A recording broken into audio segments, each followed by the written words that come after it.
Genoa, a city sculpted by the unforgiving hand of nature, where rugged mountains plunge into the embrace of the Ligurian Sea. From its very foundation, this dramatic landscape would shape the indomitable spirit and maritime destiny of its people. In its nascent years, Genoa was but a humble fishing village, its inhabitants eking out a meager existence from the sea. The threat of Saracen raiders loomed large, forcing these early Genoese to build fortified settlements and cultivate a culture of vigilance. The Saracen pirates, corsairs from North Africa, were a constant menace. They preyed upon the vulnerable coastal settlements, pillaging and enslaving the inhabitants. These brutal raids forged a resilient spirit in the Genoese, instilling in them a fierce determination to defend their homeland and seek retribution. Necessity is the mother of invention, and the constant threat of attack spurred the Genoese to develop their maritime skills. They began constructing their own vessels, learning the art of shipbuilding and navigation. Slowly but surely, Genoa was transforming itself into a maritime power. Trade began to flourish, connecting Genoa to distant lands. Merchants, driven by ambition and a thirst for profit, ventured forth in their ships, returning with valuable goods from the east. The city's marketplace became a melting pot of cultures and commodities. From this burgeoning trade emerged powerful families, whose names would become synonymous with Genoa's rise. Among them were the Spinola, shrewd merchants and ambitious leaders, who built their fortunes on the waves and in the bustling marketplaces of the city. Rivals to the Spinola, the Doria family were equally influential, their vast wealth and political acumen shaping Genoa's destiny. Their palaces became centers of power, where decisions were made that would affect the lives of every Genoese citizen. As Genoa's wealth grew, so did its need for defense. A citizen militia was formed, its members trained in the arts of war. These citizen soldiers would play a crucial role in protecting the Republic's interests, both at home and abroad. With each successful voyage, Genoa's confidence grew. The city's galleys, symbols of its maritime power, traversed the Mediterranean, bringing wealth and prestige back to their home port. A strong leader was needed to guide Genoa through these turbulent times. Simon Bikangra, a man of the people, rose to become Doge, promising to defend the Republic's interests against all enemies, both foreign and domestic. Within the walls of the opulent palaces, ambitious women like Alessandra Spinola understood that family power equaled the stability of the Republic, and would play their own roles in Genoa's complex political game. And men like Marco Giustiniani, skilled admirals, were ready to defend Genoa's interests on the high seas, ensuring that the Republic's flag would fly proudly over the Mediterranean for generations to come. The year is 1004. Saracen pirates, emboldened by years of unchallenged raids, dare to strike at the very heart of Genoa. Flames engulf the city as the defenders, though outnumbered, fight with the ferocity of cornered lions. The siege marks a turning point, a stark reminder of Genoa's vulnerability and the urgent need for a stronger defense. From the ashes of the siege, a new Genoa rises. Shipwrights work tirelessly, driven by the necessity to build a fleet capable of protecting their shores and projecting their power. Innovation becomes the watchword as they refine shipbuilding techniques, creating vessels that are both swift and formidable. The call of the Crusades echoes across Europe, and Genoa, ever pragmatic, sees opportunity. Genoese fleets, now a force to be reckoned with, offer their services to transport Crusader armies to the Holy Land. This participation is not born of religious fervor alone, but of a shrewd calculation, access to the riches of the East. Genoese arms proved decisive in several key Crusader victories. In return for their vital support, Genoa secures valuable trading outposts along the Levanten coast, strategically positioned to control the flow of goods between East and West. Acre, Tyre, Tripoli. These cities become vital nodes in Genoa's burgeoning trade network. Genoese merchants, with their keen eyes and sharp negotiating skills, establish themselves as key players in the spice trade, amassing fortunes that will fuel Genoa's future expansion. Simon Bikangra understands that Genoa's future lies not only in military strength, but also in diplomacy.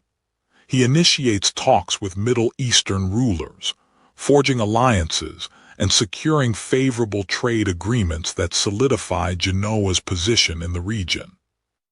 These treaties, though often fragile, ensure the safe passage of Genoese ships and goods, minimizing the risk of piracy and conflict. They represent a delicate balance of power, a recognition of mutual benefit that allows trade to flourish. The Spinola family, like many noble Genoese houses, invests heavily in trade with the Levant. Alessandra Spinola, young but astute, ensures that her family's interests are well represented, demonstrating the crucial role of noble families in driving Genoa's economic success. Despite the treaties, piracy remains a constant threat. Genoese fleets are forced to patrol the trade routes, engaging in frequent skirmishes with pirates seeking to plunder their valuable cargo. The life of a Genoese sailor is one of constant vigilance and danger. Admiral Marco Giustiniani, a seasoned veteran of countless naval battles, leads the Genoese fleet with unwavering resolve. His strategic brilliance and tactical prowess ensure the safety of Genoa's merchant ships and protect its interests in the East. By the mid-12th century, Genoa has firmly established itself as a major maritime power in the Mediterranean. Its Levanten outposts serve as vital stepping stones to the riches of the East, laying the foundation for its future dominance.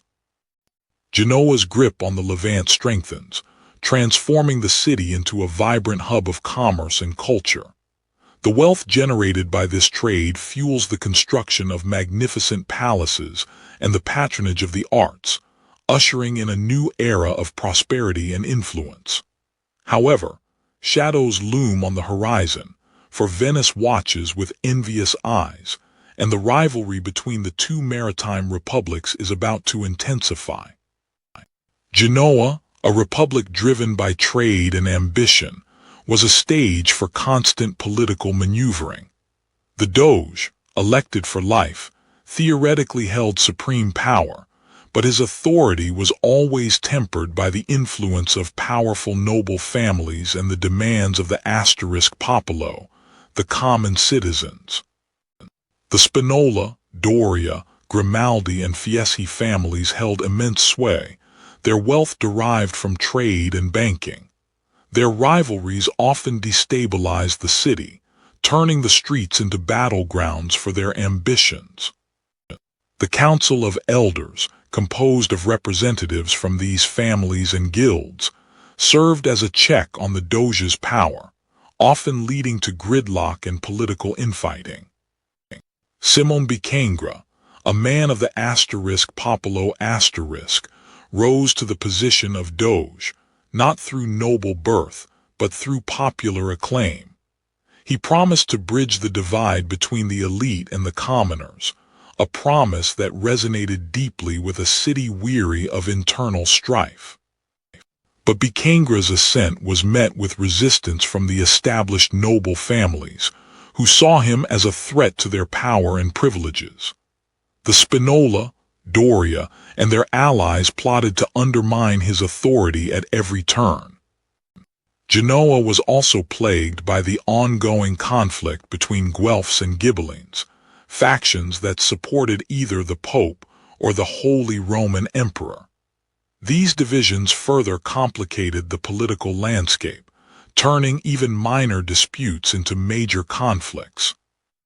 Bikangra attempted to reconcile these factions, understanding that a united Genoa was essential for its continued prosperity and security. He sought to forge alliances and quell the animosity that threatened to tear the city apart. However, the noble families, driven by their own ambitions and resentments, continued to plot against him, seeing his efforts at unity as a threat to their own power base. As tensions escalated, Bikangra relied on the loyalty of his supporters and the strength of the Genoese fleet to maintain order. Admiral Giustiniani, a staunch supporter of the Doge, patrolled the city streets, quelling unrest and suppressing dissent. Despite the internal conflicts, Bikangra continued to focus on strengthening Genoa's economic position, forging new trade agreements and expanding the Republic's influence in the Mediterranean and beyond. Alessandra Spinola and her allies, however, continued to sow seeds of discontent, exploiting the existing social and political divisions to undermine Bikangra's support among the *Popolo*. As Genoa teetered on the brink of chaos, Simon Bikangra knew that he faced an uphill battle to preserve the Republic and maintain his grip on power. The political landscape of Genoa was a treacherous sea, and he was navigating it with increasing difficulty. Genoa thrived on trade. Each incoming ship was a pulse, invigorating the Republic with spices from the east, textiles from Flanders, and grain from the Black Sea. The harbor, the city's lifeline, bustled with activity from dawn till dusk. The spice trade, controlled through shrewd negotiation and naval dominance, brought immense wealth. Pepper, cloves, cinnamon, these precious commodities fueled Genoa's financial engine. Protecting these trade routes was paramount. Genoese admirals like Marco Giustiniani ensured the safe passage of merchant vessels, warding off pirates and rival navies. Genoa's financial innovation was as crucial as its naval strength. Sophisticated banking practices emerged, facilitating complex transactions and financing ambitious ventures. Noble families like the Spinola invested heavily in trade, leveraging their influence and wealth to control key sectors of the Genoese economy. The Bank of St. George, a powerful institution, managed Genoa's public debt and controlled vast swathes of territory, blurring the lines between public and private power. The wealth generated by trade fueled shipbuilding and naval expansion, allowing Genoa to maintain its dominance at sea. Genoa's reach extended far beyond its shores, establishing trading outposts and colonies across the Mediterranean and Black Sea, securing access to vital resources and markets. The Doge, aware of the reliance on trade revenue, attempts to mediate disputes between powerful families to maintain stability and economic prosperity. However, the benefits of trade were not evenly distributed. A growing disparity between the wealthy merchant class and the common people fueled social tensions. The competition with Venice for trade supremacy intensified, leading to naval clashes and diplomatic maneuvering, threatening Genoa's economic dominance. Genoa stood as a testament to the power of trade and finance, but the seeds of future challenges, internal strife and external competition, were already sown. The air in Genoa was thick with anticipation, a nervous energy that even the relentless sun couldn't dispel. The Doge, Simon Bikangra, knew that the rivalry with Venice had reached a critical juncture. Peace was no longer an option. Supremacy was the only prize. Admiral Marco Giustiniani, a seasoned veteran of countless naval skirmishes, prepared the Genoese fleet. He knew the Venetian navy was a formidable opponent, their ships well manned and their tactics refined through years of dominance. The upcoming confrontation would test Genoa's mettle like never before. Alessandra Spinola, daughter of one of Genoa's most influential families, understood the stakes of the looming conflict. The Spinola's fortunes were inextricably linked to Genoa's success in trade, and a defeat at sea could spell ruin for them and countless others. The Battle of Curzola, a maelstrom of wood, steel, and fury. Genoese and Venetian ships locked in a deadly embrace, cannons roared, and the Mediterranean Sea turned crimson. Victory would belong to the side that could endure the longest, and the cost would be immense. Giustiniani, a whirlwind of controlled fury, directed his fleet with unwavering resolve. He anticipated Venetian maneuvers, exploiting weaknesses and pressing every advantage. The battle hung in the balance, a testament to the skill and determination of both sides. The battle ended in a resounding Genoese victory. Venetian ships were sunk or captured, and their sailors paraded through the streets of Genoa in humiliation. The Republic rejoiced, celebrating its newfound dominance over the seas. Doge Bicangre addressed the Senate, declaring Genoa's triumph and outlining plans to consolidate their control over key trade routes. The victory at Curzola had opened new opportunities, and Genoa was poised to seize them. Genoese merchants, emboldened by their naval supremacy, expanded their trading networks, reaching deeper into the Levant and the Black Sea. Spices, silks, and other valuable commodities flowed into Genoa, enriching the Republic and its citizens. But Venice was not defeated. In secret, Venetian senators plotted their revenge, devising new strategies to undermine Genoese power and reclaim their dominance over the Mediterranean trade routes. Genoa's control over the Black Sea, secured through colonies like Caffa and Pira, became a major source of contention. Venetian merchants, eager to regain access to these lucrative markets, engaged in acts of piracy and sabotage, further escalating the conflict.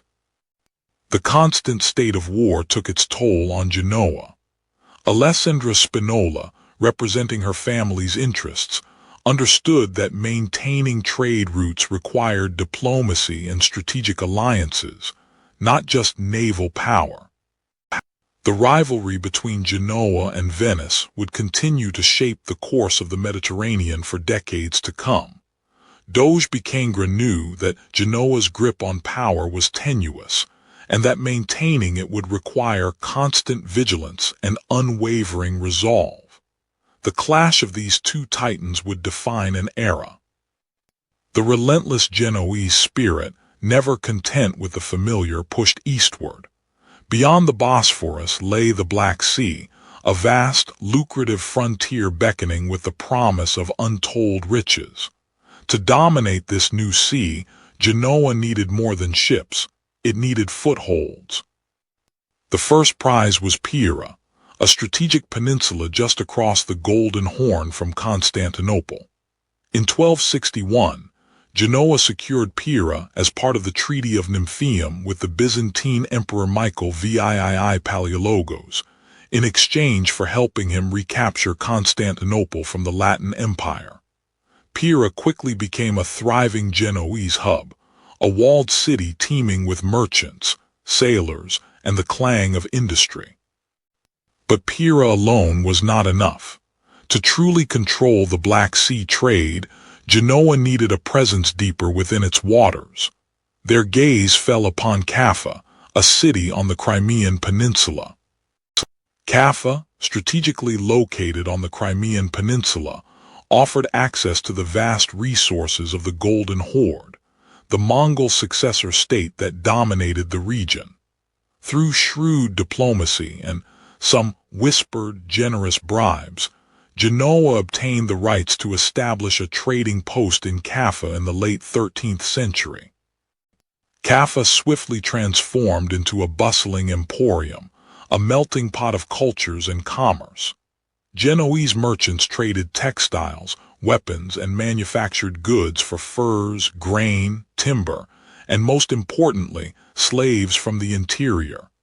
The city became a vital link in the Silk Road, bringing the riches of the East to the West. In Genoa, Doge Simon Bikengra understood the profound implications of these Black Sea colonies. They were not merely trading posts. They were the keystones to Genoa's future prosperity, a direct line to the heart of Asia. The relationship with the Golden Horde was a delicate dance. The Mongols, pragmatic rulers interested in maximizing their own wealth, tolerated the Genoese presence as long as it benefited them. However, any perceived transgression could trigger swift and brutal retaliation. The wealth flowing from Kaffa and Pira enriched Genoa's noble families, fueling their ambitions and rivalries. Alessandro Spinola, like many others, understood that their family's fortunes were now inextricably linked to the success of these distant colonies. Admiral Marco Giustiniani, tasked with safeguarding Genoese interests in the Black Sea, knew that maintaining a strong naval presence was paramount. The Black Sea was not only a trade route, but also a potential battleground, threatened by pirates, rival traders, and the shifting alliances of the region. Beyond Kaffa, Genoese traders ventured deep into the territories of the Golden Horde, seeking new markets and sources of wealth. These expeditions were fraught with danger, requiring careful negotiation and the constant threat of violence. The establishment of Pira and Kaffa marked a turning point in Genoa's history. These colonies transformed the Republic into a true maritime empire, extending its reach and influence far beyond the Mediterranean. The Black Sea became a Genoese lake, a source of immense wealth and a testament to the Republic's unwavering ambition. But this dominance would not last forever. The seeds of future conflicts were already sown in the complex web of alliances and rivalries that defined the Black Sea. The Golden Horde's power was waning, and new powers were emerging, eager to challenge Genoa's grip on this vital trade route. The stage was set for a new era of struggle and upheaval. The year is 1348. Death stalked Genoa, not in the form of Saracen raiders or Venetian galleys, but as a silent, invisible enemy. The Black Death had arrived, carried by rats on ships returning from the east. The vibrant city, once teeming with life, was now a ghost of its former self. No family, no matter how noble, was spared. Alessandra Spinola, despite her privileged upbringing, found herself tending to the sick and dying, witnessing firsthand the indiscriminate nature of the plague. The social barriers that once defined Genoese society crumbled under the weight of shared suffering.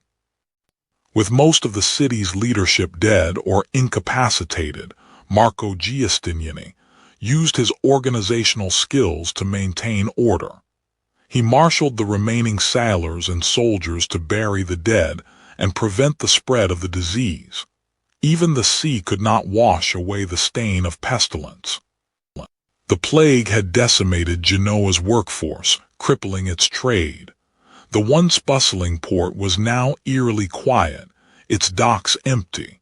The Doge struggled to keep the economy afloat, but the Republic teetered on the brink of collapse. The coffers of the Bank of St. George were nearly empty.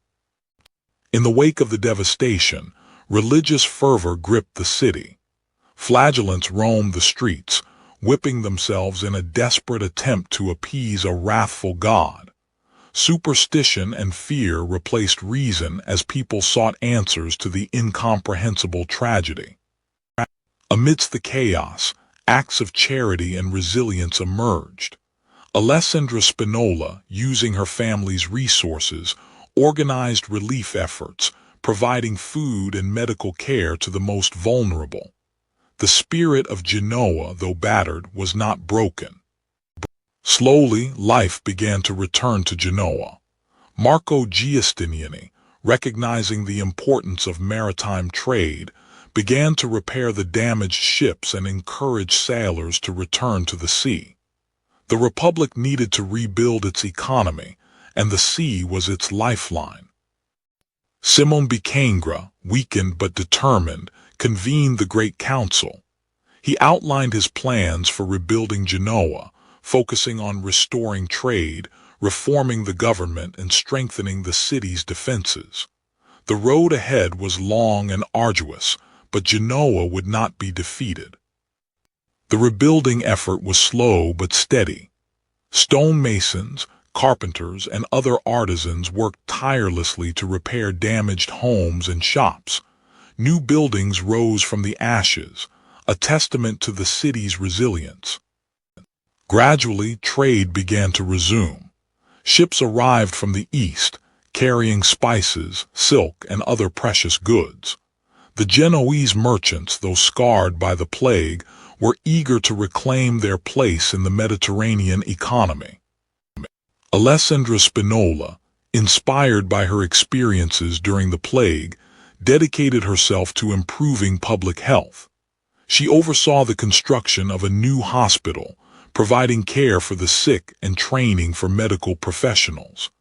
The Black Death had taught Genoa a harsh lesson about the importance of compassion and preparedness. Genoa had survived the Black Death, but it was a changed city.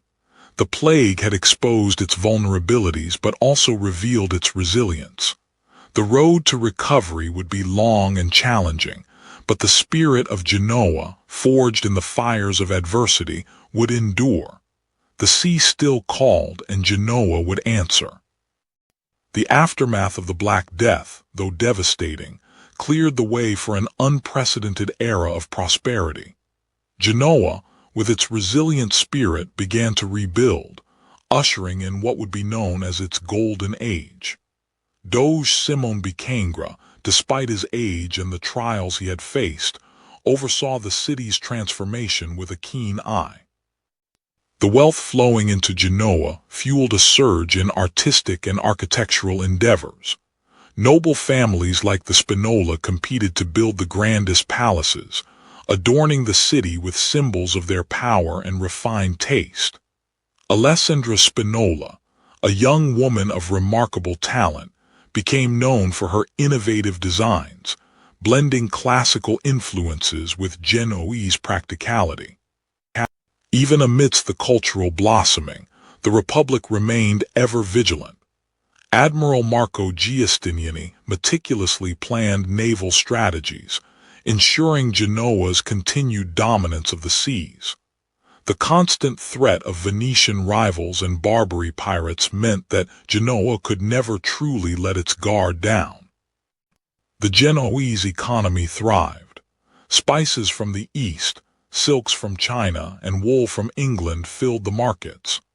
Artisans crafted exquisite goods, from intricate jewelry to finely woven tapestries, catering to the tastes of the wealthy elite.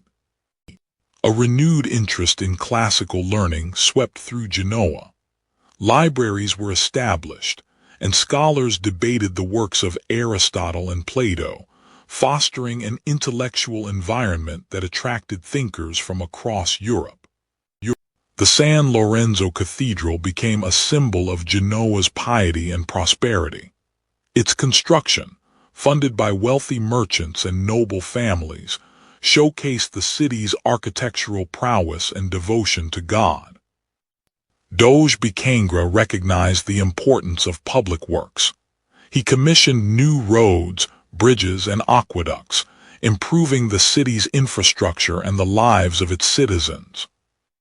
Genoese artists, inspired by the Italian Renaissance, began to incorporate new techniques and styles into their work.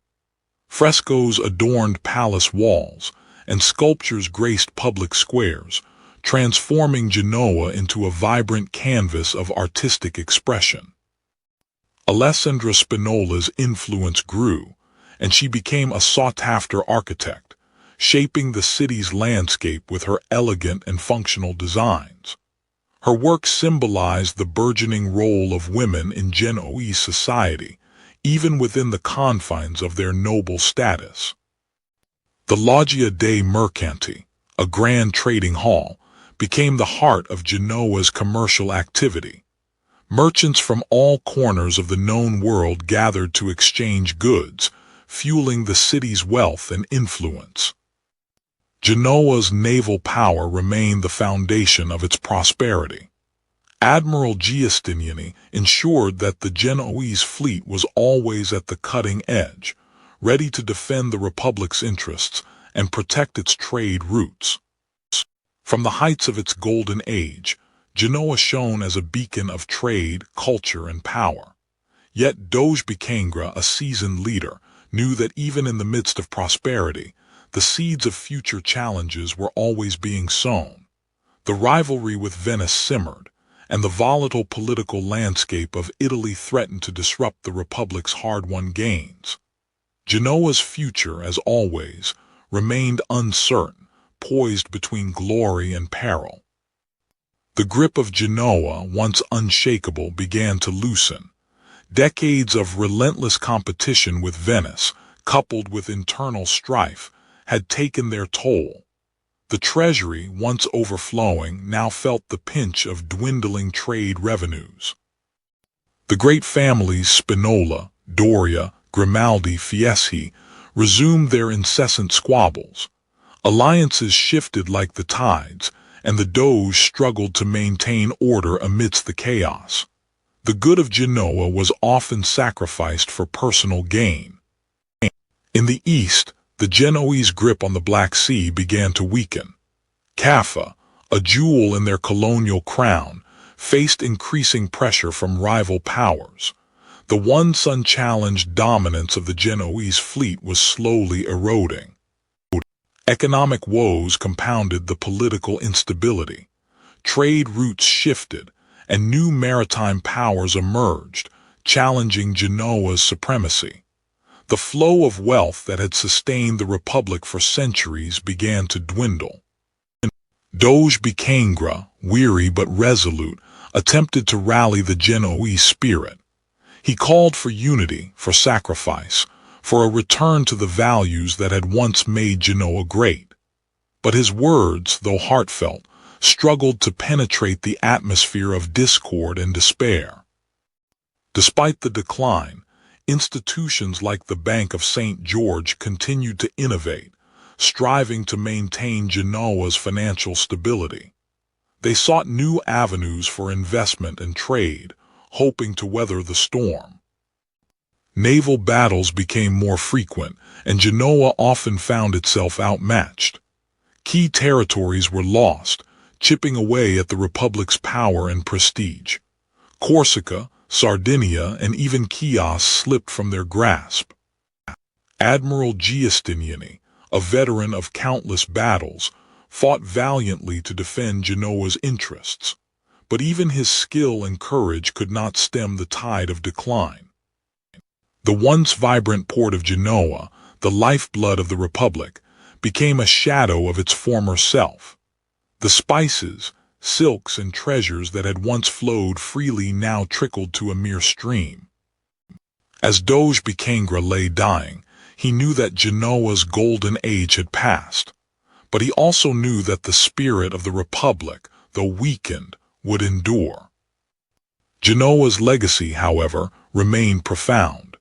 Its contributions to maritime law, finance, and shipbuilding shaped the course of history.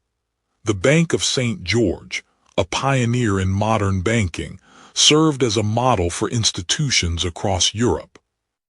The story of Genoa is a testament to the rise and fall of empires, the enduring power of trade, and the resilience of the human spirit. Though its grip on the Mediterranean may have loosened, its mark on history remains indelible. The echoes of its maritime prowess, its financial innovations, and its cultural achievements continue to resonate in the world today, a reminder of the Genoese Republic that once ruled the waves.